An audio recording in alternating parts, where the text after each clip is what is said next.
Dear friends, today I'll be talking to you about Telugu, a language which you may have heard of but you won't know much about because it is a South Indian language, one of the four major South Indian languages actually, and I'll just give you an overview of what happened in Telugu literature from the 11th century up to the present day. What are the transformations, what are the developments, what are the main features of Telugu language during all these 1500 years nearly. So I would like to start off saying that though it is one of the South Indian languages, it is only Telugu which has been called the Italian of the East. This is because of the melodious quality of the language. It has been hailed as the sweetest language by poets even other than Telugu, not just Telugu people, but for instance a Tamil poet, Subramanya Bharati, was referring to Telugu as the sweetest language in India. So this Telugu has been appreciated and admired by most of our contemporaries, our erstwhile people. So many pundits and scholars have been in favor of this language. And actually, you know Andhra Pradesh. Andhra Pradesh is a South Indian state and Telugu is the main language of Andhra Pradesh. It's being spoken by 80 million people already in Andhra Pradesh, and apart from that, 70 million people in other states of India and in other countries also speak Telugu. Other than Andhra Pradesh, if I have to mention a few states, Tamil Nadu, Karnataka, Maharashtra, Orissa, all these are neighboring states to Andhra Pradesh, and Madhya Pradesh too. And if you think of countries other than India or Andhra Pradesh, Malaysia, South Africa, Mauritius, America, England and France, all these countries, there are lots of people who speak Telugu. Telugu belongs to the Dravidian language family. You may have heard of it because in the whole of India there are four language families. These are called Indo-Aryan is one, Dravidian another, Austro-Asiatic is the third one, and Tibeto-Burman is the fourth one. And Dravidian language family consists of approximately 24 languages. Of these 24 languages, Telugu is the maximum spoken language. In fact, after Hindi in the whole of India, Telugu occupies the second place in the number of people who speak the language. Telugu is a vowel ending language. I just now said that it is very melodious and people call it the Italian of the East. Why do they call it the Italian of the East? It's because Telugu is a vowel ending language, which means that each word in Telugu, even if there is a word borrowed from other languages, say from English or French or Bengali or Hindi, Telugu adds a vowel at the end of the language. That's the reason what becomes is it becomes more or less suitable for composing music. It becomes lyrical language. It is this lyrical quality inherent in the language itself that makes Telugu such a melodious language, and also that is why South Indian Carnatic music is predominantly in Telugu. As I was saying, who said Telugu is the Italian of the East? It wasn't anybody in India. It wasn't a Telugu person who said it. It was an Italian scholar, Nicolai Conti, who called Telugu Italian of the East because Italian, you may know, among the European languages, Italian is the most melodious language suitable for music, and Telugu has a similar quality. And even the great emperor Sri Krishnadevaraya, who ruled Vijayanagara, including Karnataka and Andhra Pradesh, he said Telugu is the greatest language among the languages of this nation. The state of Andhra Pradesh is spread over 277,000 square kilometers. You see, when I say that Telugu language is born in Andhra Pradesh, you would like to know, I also said that Telugu language is spoken by majority of people, which means that it has a vast area. And so it is spread over 277,000 square kilometers, and Telugu language itself has three major regional dialects. Among the Telugu speaking people, there are three types of people. These are coastal regions, Telangana region and Rayalaseema. Apart from regional dialects, there are also social dialects, but very few of them have script or written literature. And when it comes to script, Telugu script is like any other Indian script. It's syllabic. It has originated from Brahmi script. Telugu alphabet is also arranged on phonetic lines. And now I would like to talk to you about the history of Telugu literature. I said earlier, this language has a history of 1500 years. And the most recent accomplishment of this language has been, it has been accorded the status of classical language by the government of India, which had hitherto accorded the status only to two languages, Sanskrit and Tamil. And now Telugu and Kannada are also referred to as classical languages, which means it is a very old language, and also it's a very special and exclusive language. But if you talk about the history of Telugu written literature, I mean, orally, Telugu has been in vogue since 1500 years, as I said earlier. But if you are talking about written literature, it starts from the 6th century AD. Though Telugu words did appear even before Christ areas in Prakrit text, the proper Telugu text appeared in the 6th century inscriptions by the kings Renati Cholas. Telugu, though it belongs to the original Dravidian linguistic family, slowly started imbibing words from Prakrit and Sanskrit. So what happened was, while the Dravidian languages had their own form, their own words, Telugu slowly got influenced by Prakrit and Sanskrit, and so mixing all those words into its Dravidian component, it has created a very original form. So during the reign of the very first Telugu rulers, what I would call the Shatavahana families, during their reign, you see that Telugu has appeared in most of the inscriptions. So mostly the Shatavahana kings have started promoting Telugu as a local language, and then slowly it became a literary language. And these Shatavahanas were ruling Telugu area in the 1st century AD. So Telugu words appeared as part of a Prakrit text earlier. Later, from the 4th century onwards, Sanskrit took over the place of Prakrit by the kings, and this ultimately resulted in a highly Sanskritized poetic work being born in the 11th century. So when I am talking about Telugu as a old language, it appeared in the inscriptions, it appeared in other kavyas, Prakrit and Sanskrit texts here and there. But if you want a complete, comprehensive Telugu text, literary text, you will have to come to the 11th century. So the very first classical Telugu poet was Nannaya, whom we call Adikavi. He gave this language a completely literary form, using Sanskrit words and expressions wherever appropriate, and even retaining the original Telugu words wherever they were appropriate. So if you want to know about this language, I mean, how many syllables has it? What is the form of this language? You have 56 syllables, the first 16 being called vowels or achulu, as we call it in Telugu, and the rest are called consonants, hallulu. So in the present age, what happened was, as the things change, people change, and the usage changes, and the way people talk, people write, everything keeps changing, as you all know. As age progresses, there are lots of changes in language and literature too. So in the present age, actually a few of these letters are no longer in use, but still they are taught in schools, because you have to know what your language is all about. You ought to know what your original language was. So they are actually preserved in schools to retain the complete original form of the language. And once I have given you the basic overview of how Telugu was born and what are the main features of language, now I think we can go over to the Telugu literature. Telugu literature has been written, I mean, the history of Telugu literature has been written by many people in many forms, from many angles. But the basic angles were, the first one is the royal dynasties. I mean, who ruled, who were the kings who ruled when a particular Telugu text has been written, whether they had any influence on the Telugu text, whether they probed into the Telugu writing. So that is what the royal dynasties have done. In fact, they have patronized a lot of Telugu texts, so that is one angle of looking at it. The second one is the major poets. So in each age, whatever the language, could be Hindi, English, Telugu, Kannada, any language, there are a few poets who occupy the major place. It is through them that we know of that particular century, that particular age. So that age is known as that poet's age. Like you keep saying Kabir's age, so you keep saying Tagore's age. So similarly, owing to the great contribution of one or two major poets, there is the history of the literature is written. So that is the second one. The third one is the major genres. A genre is a literary form. If I say kavya, kavya is one literary form, Purana is another literary form, a novel is one, a poem is one, an essay is one. These are all major genres in literature. So in a particular age, one genre predominantly occurs overtelling other genres. So the other genres are less important, and one genre occupies the main place. So according to the genres also, the Telugu literary history has been written. Supposing in the 11th century it was the Itihasa which was ruling. Later it was the Purana, then came the Kavya, then came the Prabandha. So according to the genre which was written by most poets of that particular period, the literary history is also described. So these are the three things: the royal dynasties, the major poets, and the major genres. This is a three-pronged literary history of Telugu. So from the eastern Chalukya king Rajaraja Narendra, I was just now saying that do kings patronize literature? They do, they did.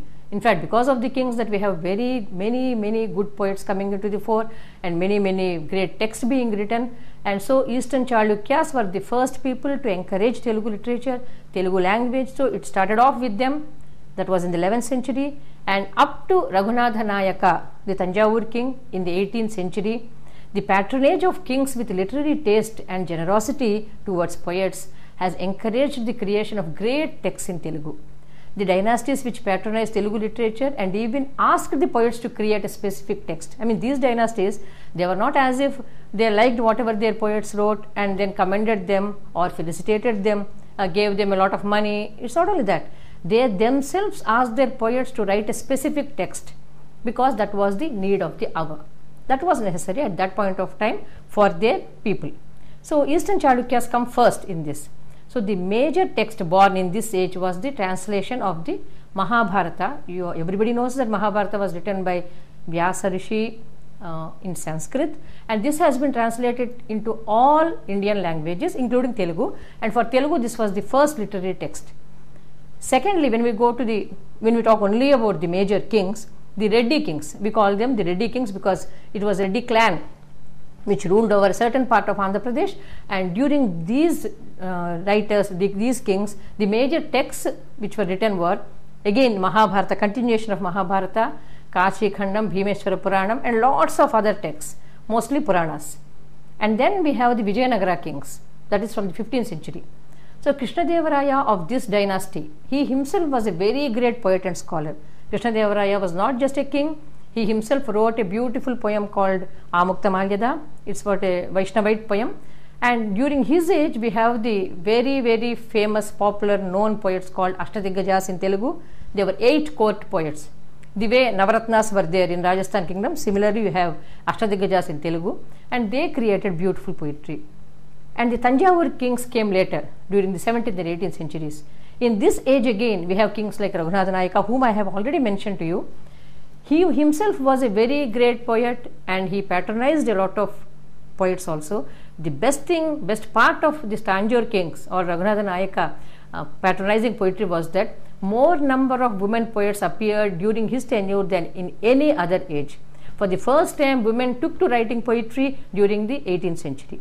So according to the kings, it was the Eastern Chalukyas, then the Reddys, then the Vijayanagara, and then the Tanjore kings.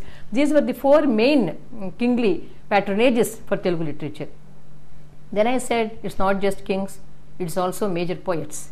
So certain ages you identify with a certain poet, because this poet epitomizes what all happened during that particular age, and he created a literature which was followed upon, imitated by others. He inspired other poets. When we talk about this, who are the poets who come to our mind regarding Telugu? Major writers, as I said, the Adikavi Nannaya, then Tikkana, Srinatha, Peddana, and up to the present day poets, each age had a very good poet to represent that particular area. Again, the third one I said, it can also be understood through the major genres, because I will go back to the poets later, because I will be talking about the particular text. I will go back to that area, and now I will just dwell upon slightly on the major genres also.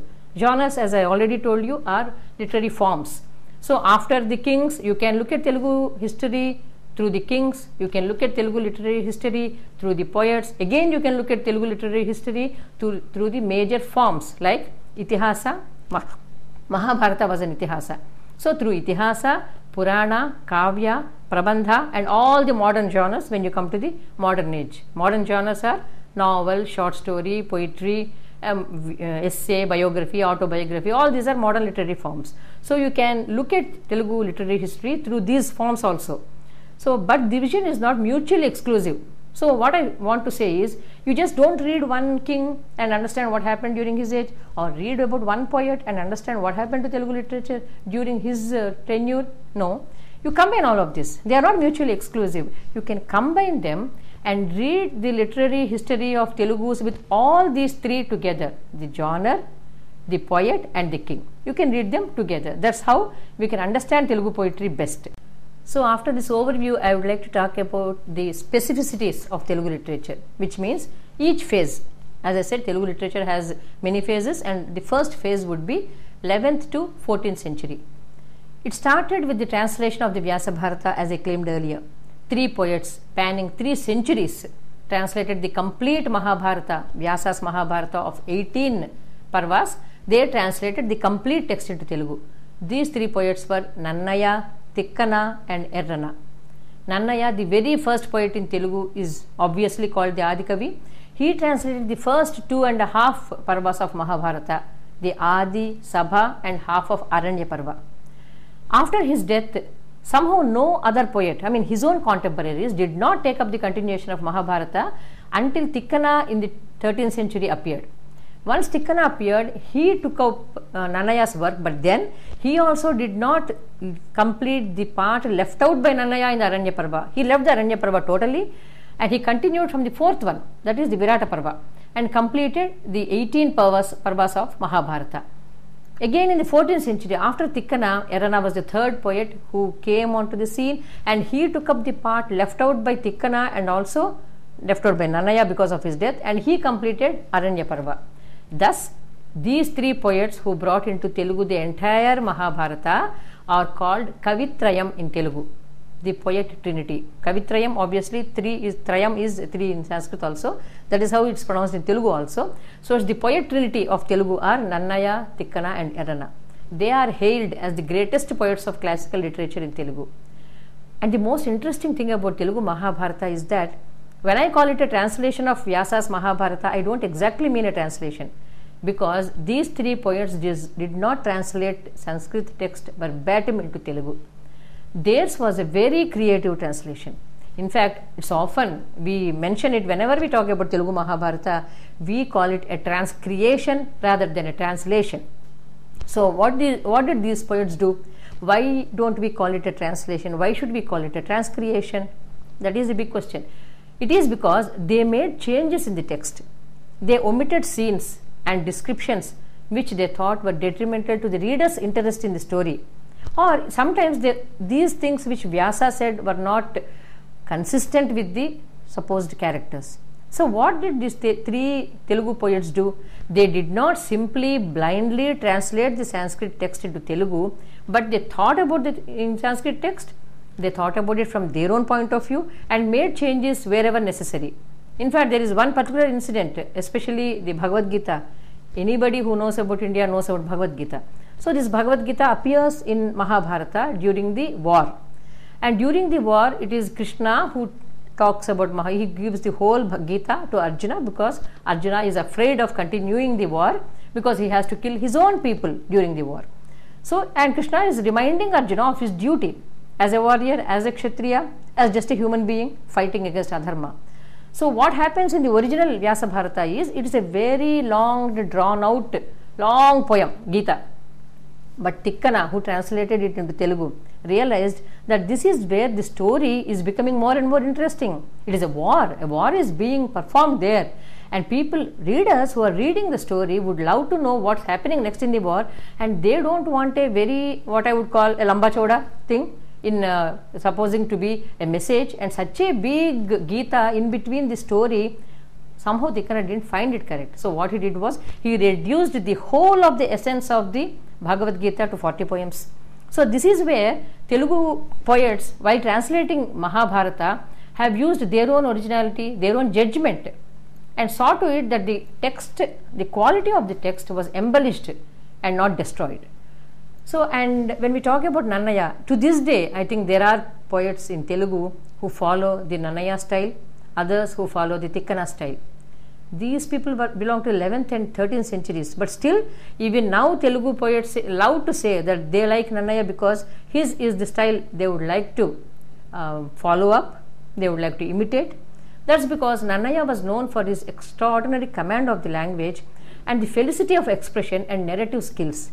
The way Nannaya told a story, he used to tell a story which was so interesting, and also his expression were also very easy to understand.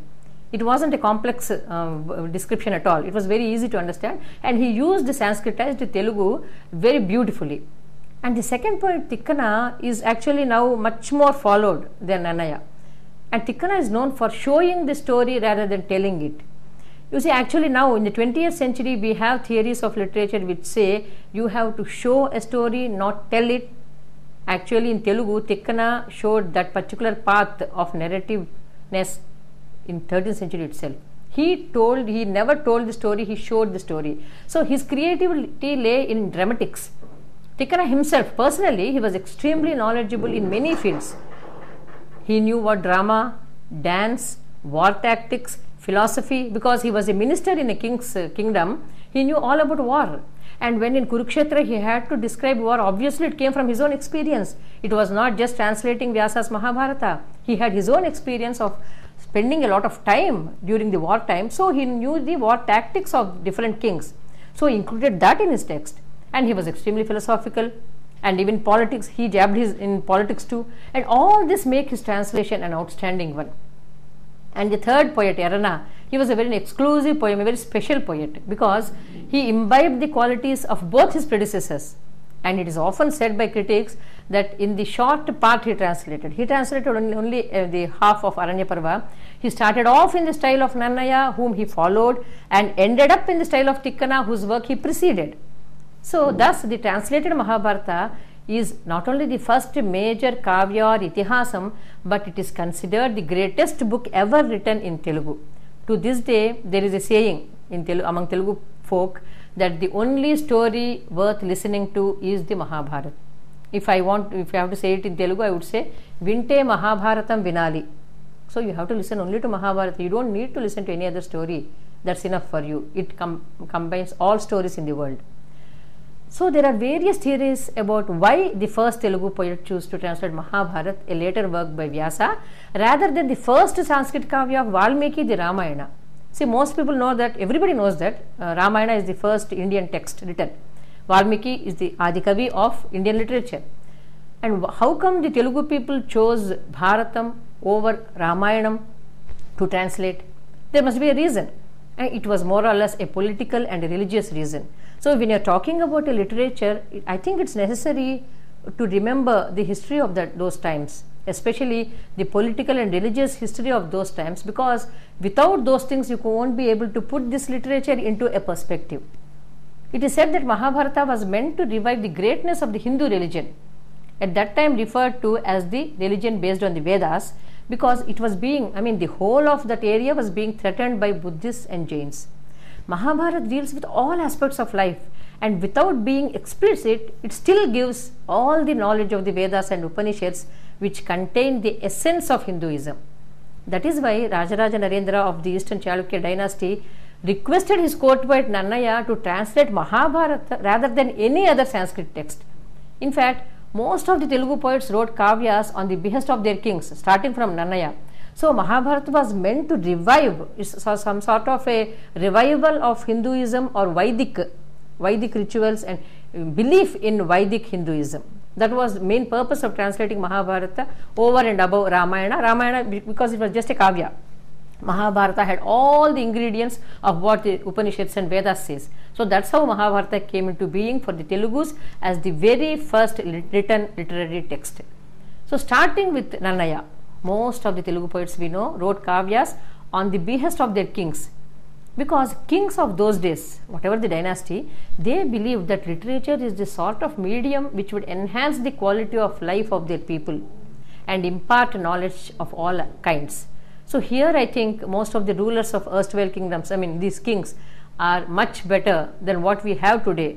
In the present education system, we don't have people believing that literature is a medium which can change people, which can give us better values, but this is what literature used to do in earlier days. Literature was meant to do, it was supposed to do, because Nannaya called his kavyam Vishwashreyah Kavyam. So it has to go do something good to the whole world. That is the purpose of literature. Because of that, the kings were encouraging poets to write, and this poetry read or heard by their own people, their own masses, and that would not only impart knowledge of all kinds, it would also teach them the good values, the dharma and adharma of life. So that is the reason our old age kings used to patronize court poets and make them write literary texts of excellence. So where Mahabharata is concerned, it was doubly true, because this epic, considered the greatest in world literature, has all forms of knowledge.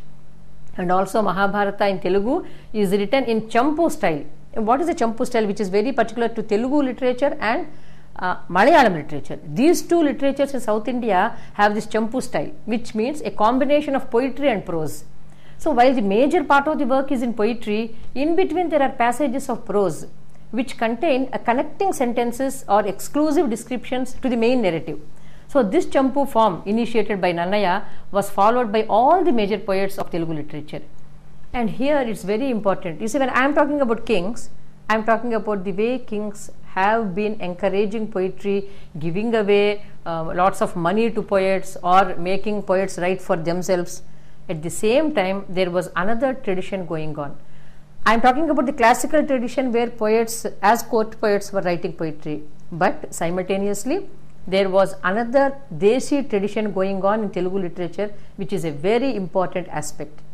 So this is called the Marga tradition and the Deshi tradition. In fact, this is also true of Kannada literature. So when I say Marga literature, it is the language and form based on Sanskrit, while Deshi is exclusively indigenous. That is, the form and language used by the ordinary man, the masses.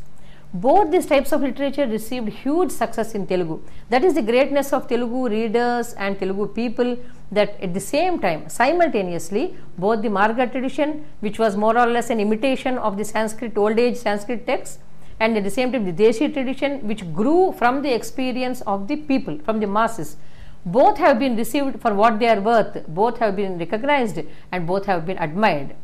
Well, Mahabharata belonged to the Marga tradition. Poetry created by the Veerashaiva poets of the 12th and 13th centuries in Telugu literature were an offshoot of the Deshi tradition. The meter, the language, the stories narrated, all in these kavyas were from native experience, indigenous.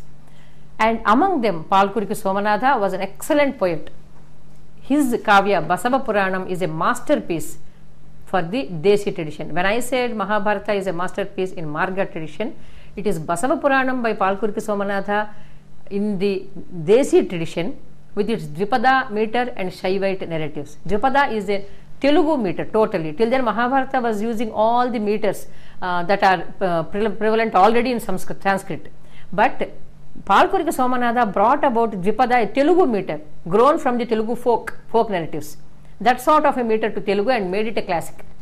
So it was in essence the influence of the neighboring Kannada speaking areas that Veerashaivism and the Deshi tradition, both of them took roots in the Telugu speaking belt. This resulted in the writings of the great trio in Telugu of Veerashaivism, Panditaraja Mallikarjuna, Palkur Somana and Nannachoda. Among them, Palkur Somana, who lived in the 12th century, was hailed as the greatest with at least a dozen works to his credit. Nannachoda's Kumara Sambhavam was a kavya in the Marga tradition, though the content boasted of Deshi characteristics.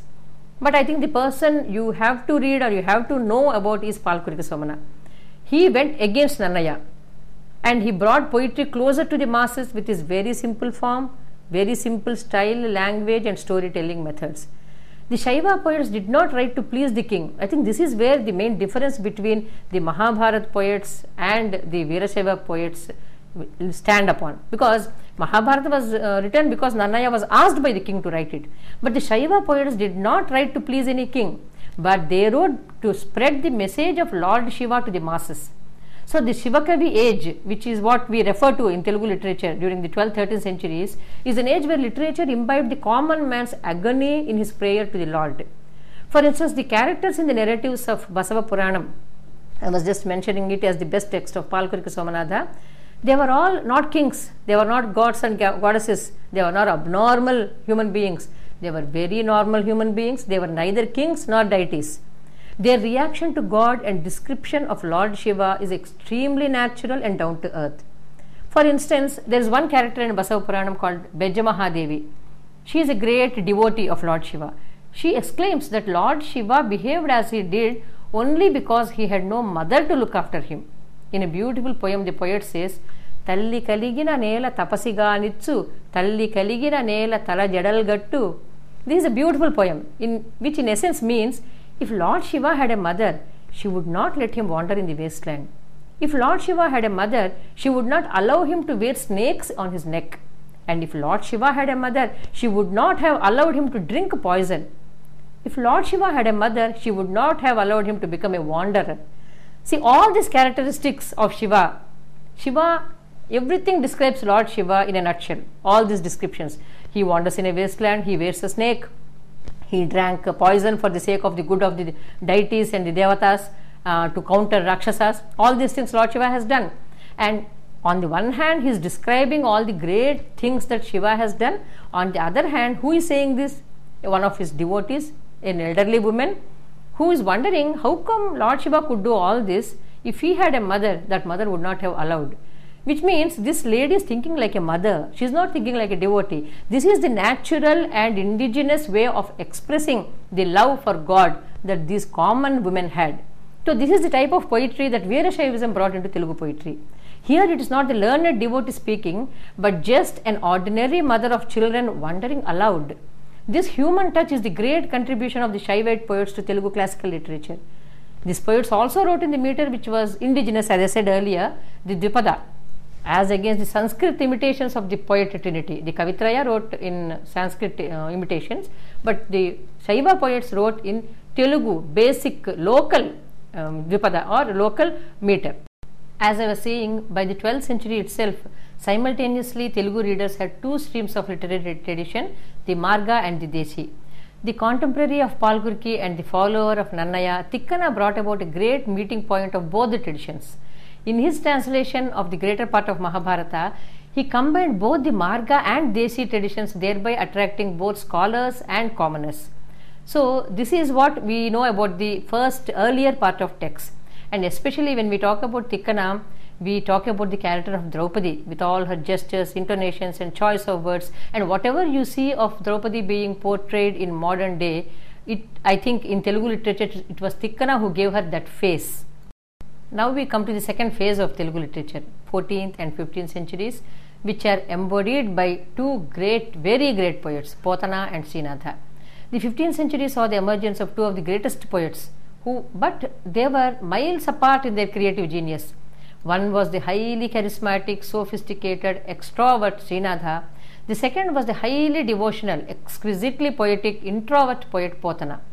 And the legend has it that they were close relatives, but this cannot be corroborated because when you are talking about such 500-600 years ago, you don't know who is related to whom, but in Telugu history they keep saying that these two were very closely related.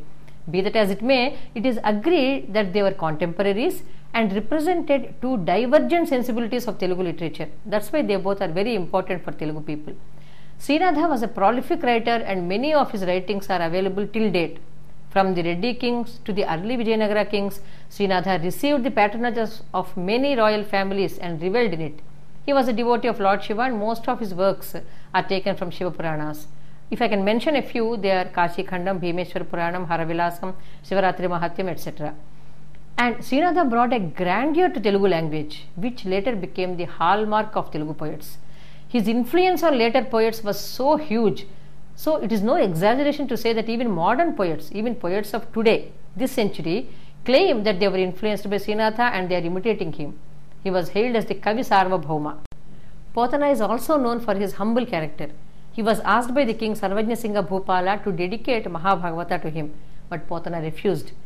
He said that why should I dedicate a book to a rascal like you? I mean, he called the kings rascals and he said the only person I am going to dedicate my book is Lord Rama, because he seems to have become a devotee of Sri Rama while he was actually a Shaivite, because Sri Rama asked him to write Mahabhagavata. There is a very famous poem in Telugu.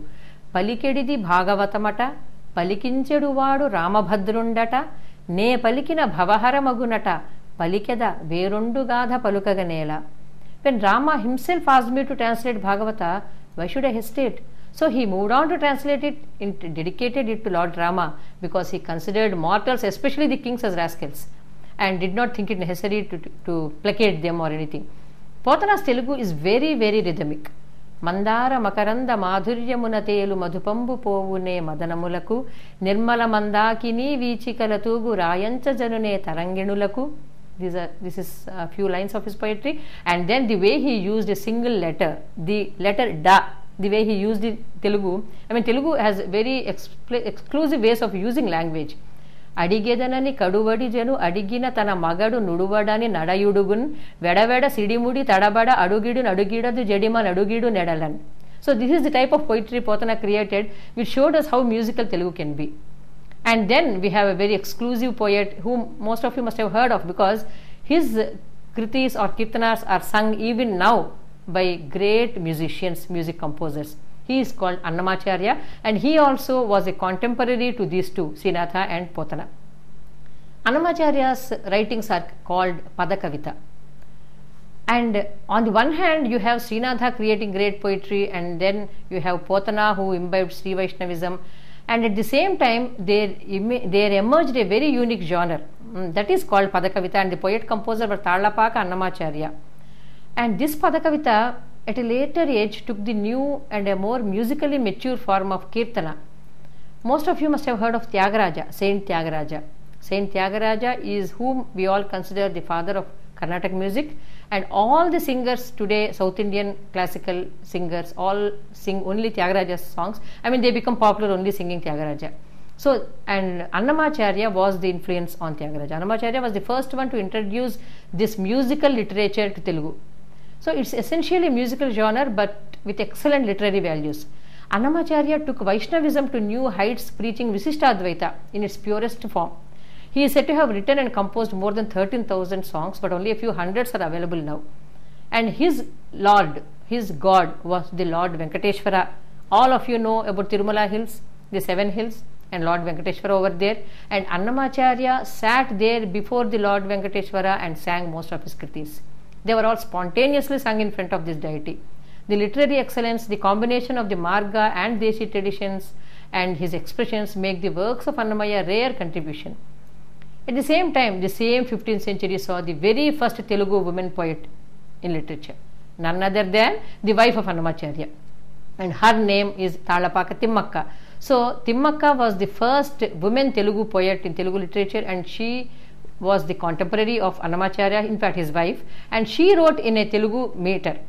And Anumacharya is best known for his caste-less poetry. So when I talk about Anumacharya, I am not just talking about his excellence in literary values or his musical knowledge, but what I would like to say is he brought Telugu literature to the masses by social reform. He was the first poet in Telugu to say there are no castes. Caste is nothing. You should not go by the Varnashrama. In his kriti Brahmamokkate Parabrahmamokkate, he calls for the equality of the castes and calls for bhakti as the whole and soul of human existence, which has no limitations of caste, creed or class. And then we come to the exclusive Telugu genre of the 16th century, and that is the Prabandha. I was mentioning Krishnadevaraya of the Vijayanagara kingdom even earlier in my lecture, and Krishnadevaraya was the person who made Telugu literature's golden age during his tenure. And in his period, actually, there was a woman poet, Atukuri Molla, whose rendition of Ramayana has also made a mark in Telugu literature. But it was Sri Krishnadevaraya who actually brought the what you call the golden age. When you talk about golden ages of literary history, you talk about generally the Guptas in Indian history.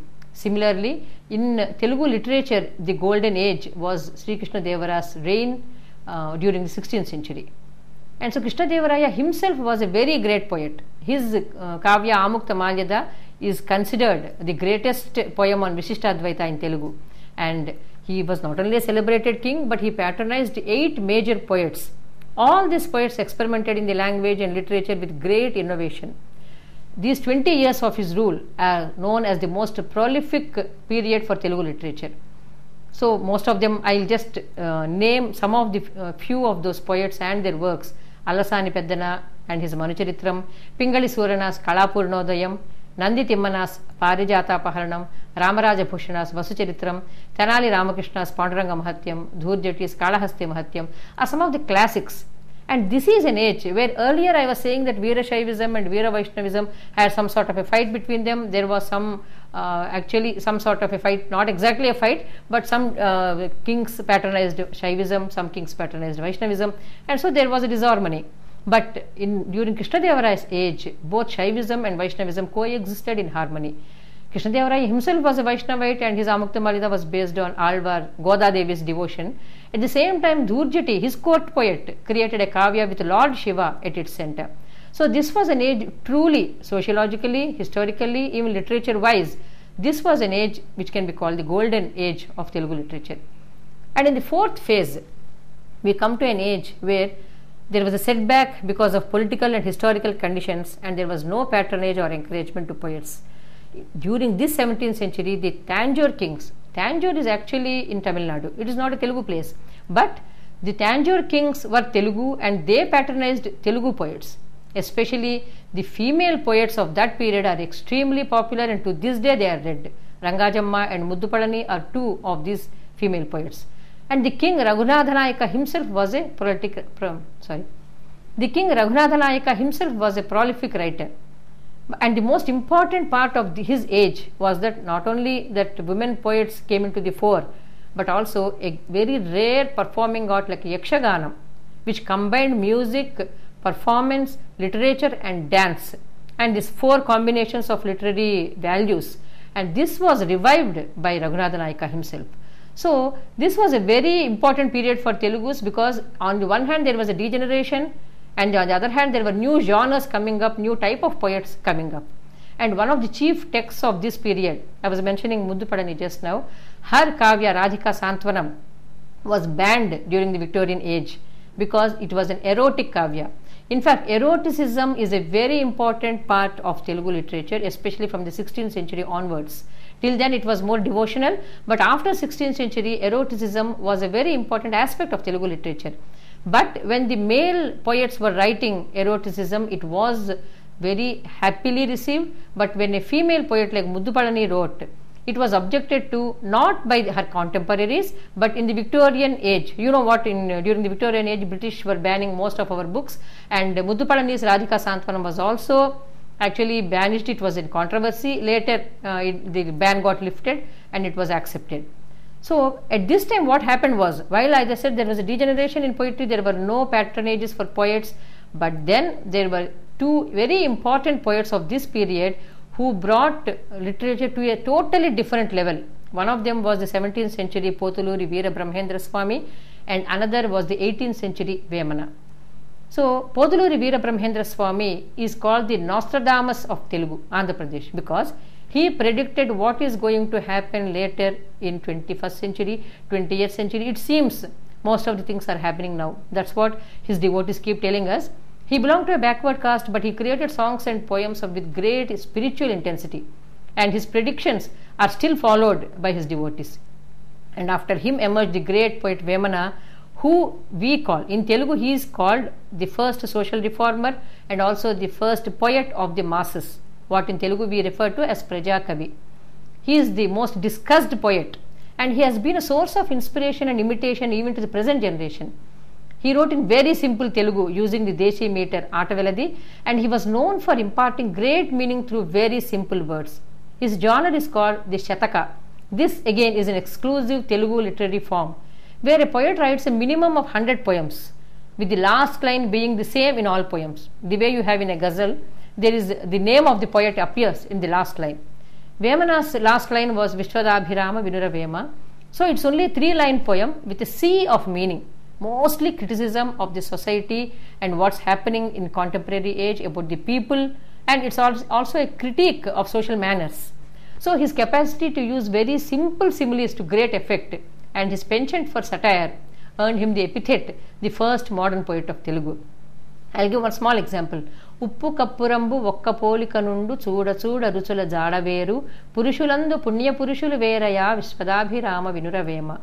The first 2 lines in this poem are about a specific thing, often poetic with a simile. The verbatim the poem means salt and camphor look similar.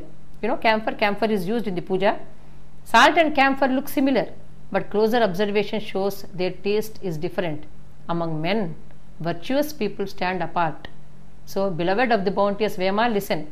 Just like all men look alike, but Purushottams are different. That's what he tried to say, and look at the simile he chose. Salt and camphor, they both look alike. White, very shiny, little shiny, and both of them look similar, but they taste different. Similarly, all men look similar, but the greater, you only under close observation, you will realize the Purushottama, a good person and a bad person. So, Vemana's poems invariably have a message. and that is the reason he has been followed by lots of modern poets too. And Shataka is the particular genre which he has popularized, and we have lots of Shatakas after Vemana. And another person, I was just mentioning musical literature when I was talking about Anumacharya. Tyagaraja came after Vemana during the end of 18th century, and he happens to be the one person who has brought Carnatic music to millions and billions and trillions of people all over the world. He is one of the trinity of Carnatic music, and he is the quintessential source of classical music for the whole of South India. Not only South India, we know that even John Higgins from Britain came and learned Tyagaraja's kritis here. Though he was born in Tiruvayur, a place in Tamil Nadu, he was a Telugu speaking person, and all his kritis are in Telugu, barring a few in Sanskrit. The present day Carnatic music owes its existence mostly to him.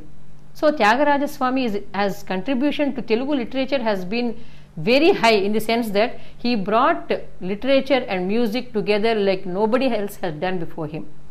After him, there is, in the end of 19th century, we have one revolutionary woman poet called Tadigonda Venkamamba. She can be called a revolutionary because though she belonged to a traditional Brahmin family, she refused to shave her hair. You know, that is the common custom in Brahmin families, that if the husband dies, the wife shaves her hair. And Tadigonda Venkamamba, in 19th century itself, she defied her customs, her family's customs, and then she refused to shave her head, and she was castigated by the community, but not even bothering about them, she dedicated her whole life to writing literature. And Lord Venkateshwara was her subject, and her kavyas are considered as very important in the devotional literature. While talking about literature in Telugu, we have to remember that, as I said earlier, Telugu is a lyrical language, and because it's a lyrical language, it is very important in performing arts. Most of the Telugu dances or other types of performing arts have literary values, mainly because literature could not see it away apart from performing arts. They were mingling all the time. In 14th century, we had one Siddhendra Yogi who created the Kuchipudi dance.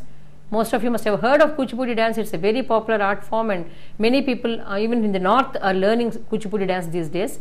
And this was created in the 14th century in Krishna district of Andhra Pradesh, and he immortalized the love story of Lord Sri Krishna and Satyabhama.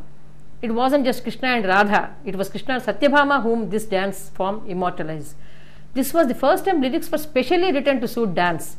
While this dance had love songs interspersed with devotional content, later songs by Kshetraya, they contained mostly erotic matter. Nevertheless, dance literature is one of the most attractive and innovative of literature in Telugu. And then we have a beautiful form, Harikatha.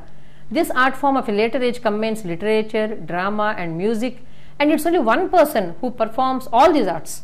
In Kuchipudi, at least you have a group of persons performing on the stage, but in Harikatha, he is just a storyteller. But he sings in between the story, he enacts the role of his character. Supposing he is talking about Rama and Ravana, he becomes Rama, he becomes Ravana, both these characters he plays. He becomes also a critic at the same time. He comments on the story, evaluates it, compares it to the modern day's happenings. And mostly Harikatha tells the story of Lord Vishnu. Adibhatta Narayana Dasu is the artist par excellence in this genre, and this is truly literary performing art in Telugu. And there is one Telugu literary art which is totally exclusive. No other language in India has this literary art, and it is called Avadhanam. This is a literary feat where one single scholar takes on a minimum of 8 scholars and a maximum of 1,000 scholars and answers their queries in poems. The questions themselves are scholars and poets. I mean, if I am asking an Avadhani a question, I should be a scholar myself. So within a few hours, he creates hundreds of poems as answers to their questions. None of these poems are written by sitting and formulating a poem. The Avadhani has to do everything extempore, everything spontaneous. So he has to be an extremely well-read person, because he doesn't know who is going to ask what. I may ask any question, ask him to say it in particular poem, particular meter. He is going to say it in that meter with every technical rule being followed. So that makes Avadhanam an exclusive art which has been perfected by Telugu people. And these days we come to hear of some people in Uttar Pradesh actually trying to do this act, do this feat in Hindi. There is being an attempt, but the originator is Telugu language, and it is going great guns in Telugu even now. And now I come to the last phase of Indian Telugu literature. And now I come to the last phase of Telugu literature, and this is the modern age. When you talk about modernity in Telugu literature, I think in any literature for that matter, we have to remember two things. One could be chronological and other could be qualitative. So both in quality and chronology, historical chronology, it has to be modern. So the characteristic of the literature should also be modern, not just the period. So late 19th century was a period of renaissance for nearly all Indian literatures, and for Telugu too it's the same. And so we can say that around 1860s Telugu literature acquired modern characteristics. The main events which inspired this were the reformist movement started by Raja Ram Mohan Rai in Bengal, the establishment of printing press and the ensuing publications of Telugu books, and especially the English education imparted at that time and availability of English literary texts. And then the teachings of Ramakrishna Paramahamsa, the Arya Samaj and the Divyajnana Samaj or the Theosophical Society, all these mainly four reasons for modernity to emerge in Telugu. And the broadening of the thinking of the Telugu scholars can be said to have started with Kandukuri Veeresalingam Pantulu. He is generally acknowledged as the pioneer of modern literature, and he introduced most of the modern genres into Telugu. Most of you know what modern genres are. Earlier we had Itihas and Kavyas and Prabandhas. Now we have novel, drama, one-act play, satire, column writing, autobiography, biography, essay, journalistic writing. All these things have been introduced by Veeresalingam.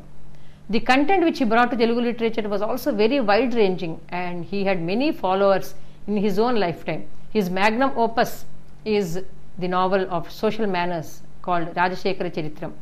Mainly he was talking about social reform, which meant girl education, abolition of child marriages, remarriages of child widows, and prohibition of prostitution. This was mainly what Kandukuri was aiming at, and now after a long time, I've been talking about literature in Telugu which was mostly about kings, deities, or mainly because it was devotional, or talking about a happily romantic story of a king and his concubine or something like that. These were the themes earlier. Except for Mahabharata, the rest of the things were themes like this. But it's only with the modern age that you have the common man entering literature. Like in all Indian literatures, in Telugu too, there have been a few movements which decided the nature and content and also the expression, the form of literature. We can divide the modern movements into a few ages. The nationalist movement was from 1920 to 1940s. The romantic movement was from 1915 to 1930. The progressive movement was from 1930 to 1950, and the Digambara poets movement it's a short-lived movement but very greatly effective, 1964 to 67. And then the revolutionary movement from 1970 to 80, feminist movement 1980 onwards, or we can say up to 2000, Dalit movement 1980 to 2000, regional literary movement 1990 onwards, and minority movement, which is mostly Muslim minority literary movement, it is 1990 onwards. These movements basically decided the content of different genres. So when we go to romantic movement, so what did romantic movement mean? So most of you must be knowing of Wordsworth, Keats, Shelley, the major British romantic poets, and these were the poets who influenced Telugu poets of that period. Raipural Subbarao, Devulapalli Krishna Shastri, Nayana Subbarao, Nanduri Subbarao are some of the poets. What were the characteristics of this romantic movement? Worship of the lady love. But lady love was not just a physically beautiful woman like in the earlier kavyas. It was more or less like a deity. Back to nature. Going back to nature was Wordsworth's call to literary people. Glorification of sorrow. Sorrow was considered not something that you should dispense with. It was something you should enjoy. That was one of the characteristics of this poetry. Subjectivity, alienation from society, lucidity in expression, lyrical poetry, and short poems. So when we talk about romantic poetry, the first person in Telugu that comes to our mind is invariably Devulapalli Krishna Shastri. His poetry has influenced people so long and so strongly that even today people are there who swoon over everything Krishna Shastri has written. For sheer lyricism, there is nobody to touch him. ఆకులో ఆకునై పువ్వులో పువ్వునై కొమ్మలో కొమ్మనై నునులేత రెమ్మనై ఈ అడవి దాగిపోనా ఎటులైనా ఇచ్చటనే ఆగిపోనా గణగణని వీచు చిరుగాలిలో కెరటమై గగలగలని పారు సెలవాటలో తేటినై Pagadala Chiguraku Terachatu Tetinai Paruvampu Virichedi Chinnari Siggunai. I mean, if we come start reciting Krishna Shastri, there will be no end to it. But this was a style. His usage of Telugu as part of a lyric has influenced Telugu people so much, and this has proved that Telugu is really a very lyrical language. And next came the progressive movement.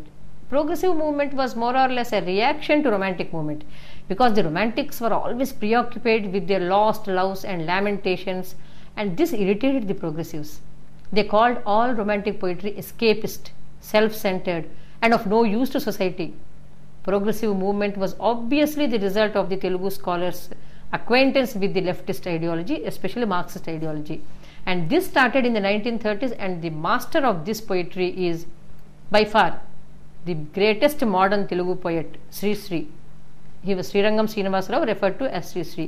His Mahaprasthanam is rated the greatest work of modern poetry. And he more or less gave us the marching song of the Telugu people.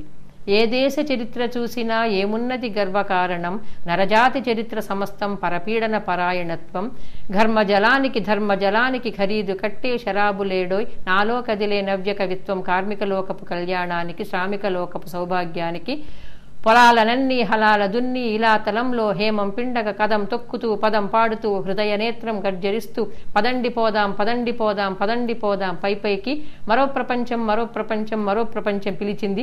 This was the sort of essence of Marxism that Sri Sri brought to this progressive poetry, which was followed later by Dasharathy, Narayan Reddy, Arudra, Narayan Babu, all these poets. And then later slowly the progressive movement also declined, and up to 1970 you don't find really revolutionary poems in Telugu literature till the Revolutionary Writers Organization was born in 1971. It went a step ahead of progressive movement. Here the poets were expected to participate in the armed struggle. Earlier progressive poets were writing poetry, but they were happily having their own jobs. But here they wanted the poets to also participate in the armed struggle, which made them both activists and poets at the same time. This created a new type of poetry in Telugu. Gaddar, Vangapandu Prasadarao, K.G. Satyamurthy or Shivasagar are some of the poets who took this struggle to far-flung rural areas, and this is the time when Telugu poetry saw song come into existence in a big way.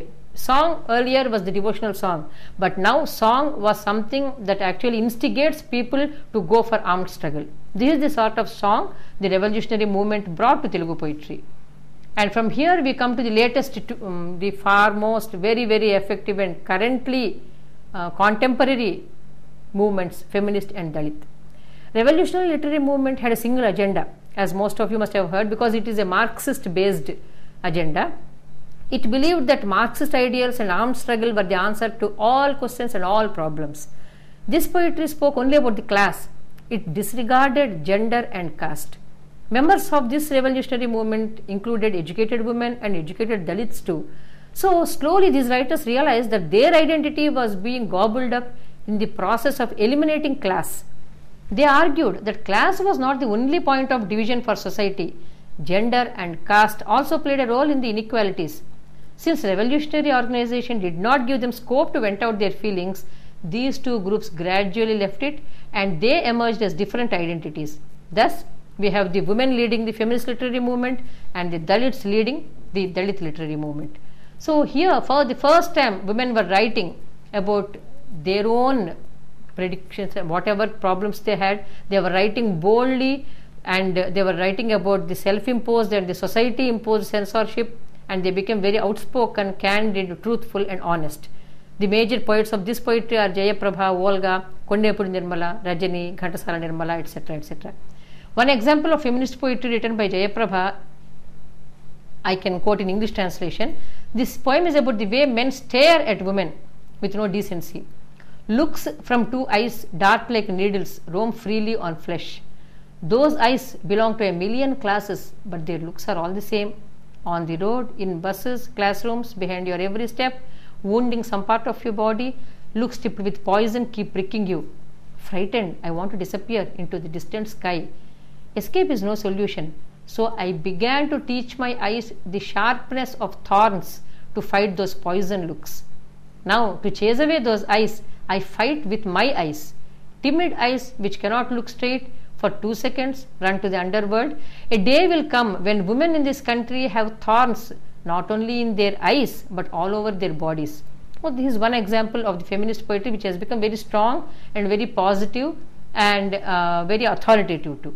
So these are the slowly these are the movements that have been actually came out from the social reform movement, from the progressive movement, from the revolutionary movement. Each section of the society is carving out a niche for himself in Telugu right now.